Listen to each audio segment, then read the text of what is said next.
Dahulu kala tanah Jawa ini masih berupa hutan belantara yang tiada seorang pun berani tinggal di sana. Sebagian besar wilayah Jawa ini dahulu masih dikuasai berbagai makhluk halus. Konon tanah Jawa yang dikelilingi laut ini bak perahu yang mudah oleng oleh ombak yang laut besar. Maka melihat itu para dewata segera mencari cara untuk mengatasinya. Maka berkumpullah para dewa untuk membahas persoalan tanah Jawa yang tidak pernah tenang oleh hantaman ombak itu. Diutuslah sejumlah dewa bertugas menenangkan pulau ini. Mereka membawa sejumlah bala tentara menuju pulau Jawa sebelah barat. Namun, tiba-tiba pulau Jawa kembali oleng dan berat sebelah karena para dewa dan bala tentara hanya menempati wilayah barat. Agar seimbang, sebagian dikirim ke timur, namun usaha ini tetap gagal. Melihat kenyataan itu, maka para dewa sibuk mencari jalan pemecah.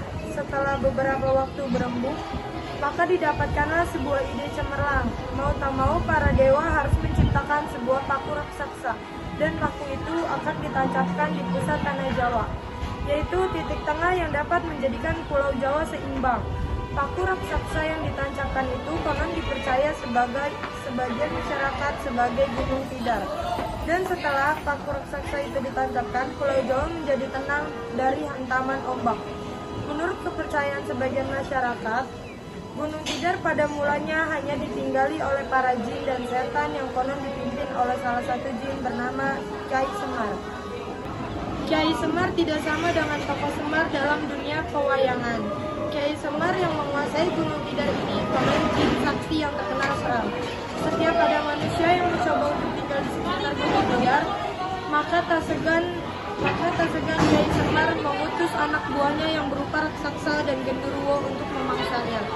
Alkisah, datanglah seorang manusia yang terkenal berani untuk mencoba membuka wilayah tidar untuk ditinggali. Satria berani ini berasal dari tanah jauh. Konon, ia berasal dari negeri Turki, bernama Syekh Bakir dan ditemani Syekh Jangkung. Kedua Syekh ini disertai juga oleh 7 pasang manusia, dengan harapan dapat mengembangkan masyarakat yang kelak mendiami wilayah itu. Dengar kabar itu, Kyai Semar murka. Diseranglah mereka oleh anak buah Kyai Semar, dan tiada seorang pun yang selamat kecuali Syekh Bakir yang sakti, soleh dan sabar. Setelah bertapa selama 40 hari 40 malam, ia bertemu dengan Kyai Semar. Enak, berani benar tuh berada di wilayah kekuasaanku tanpa permisi. Siapa namamu dan apa kamu? Duh, penguasa wilayah tidak. Tahu ya oleh membawa nama aku adalah Syekh Bakir. Asalku dari negeri Turki yang jauh di sana. Adapun kedatanganku ingin membuka tempat, dan aku akan tinggal di sini bersama saudara dan sahabat aku. Adakah kau tahu bahwa daerah ini adalah daerah kekuasaanku? Siapa tak boleh tinggal di sini? Jika tiada peduli, maka aku akan memutuskan anak buahku untuk melintasmu tanpa sisa. Hei kau yang mengaku sebagai penjaga penguasa dunia, tidakkah kau tahu bahwa tiada yang dapat menyembuhkan Allah? Allah menciptakan manusia untuk menjaga dan memelihara alam semesta ini, bukan untuk menguasainya secara semena-mena. Hai manusia, sebelum kemarahanku memuncak, tinggalkan tempat ini. Ketahuilah bahwa tempat ini mudah menjadi milikku, dan jangan coba merempasnya. Mendengar ancaman Kyai Semar, ia lalu mengalah, tetapi bukan berarti ia menyerah kalah, tetapi sebaliknya. Sebagai hendak menyiapkan diri lebih baik untuk mengalahkan Kyai Semar dan bala tentaranya. Sesampainya di negeri Turki, ia mengambil sebuah tombak sakti yang bernama Kiai Panjang.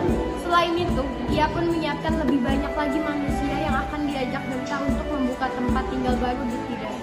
Sesampai kembali di Tidar, berpasang-pasangan manusia yang diajak serta oleh Syekh Bakir tinggal lebih dulu di daerah sebelah timur, Gunung Tidar yang sekarang dikenal dengan nama Desa Turunan. Konon desa itu berasal dari makna turunan. Ada yang mengatakan arti dari turunan itu adalah keturunan. Tetapi dia yang menganggapnya sebagai daerah pertama kali sahabat-sahabat Syekh Bakir diturunkan dan tinggal di tempat itu untuk sementara waktu. Itu Syekh Bakir berangkat sendiri ke puncak Gunung Tidar untuk bersamadi. Tombak pusaka sakti Syekh Bakir bala, dan benar. Tombak sakti itu menciptakan hawa panas yang bukan main lagi Kiai Semar, dan wajah balahnya mereka pun lari tunggang langgang meninggalkan Gunung Tidar. Dengan adanya tombak sakti itu, maka amanah Gunung Tidar dari kekuasaan para jin dan makhluk halus, Syekh Bakir pun akhirnya membayangkan sahabat-sahabatnya untuk membukakan tempat tinggalnya baru di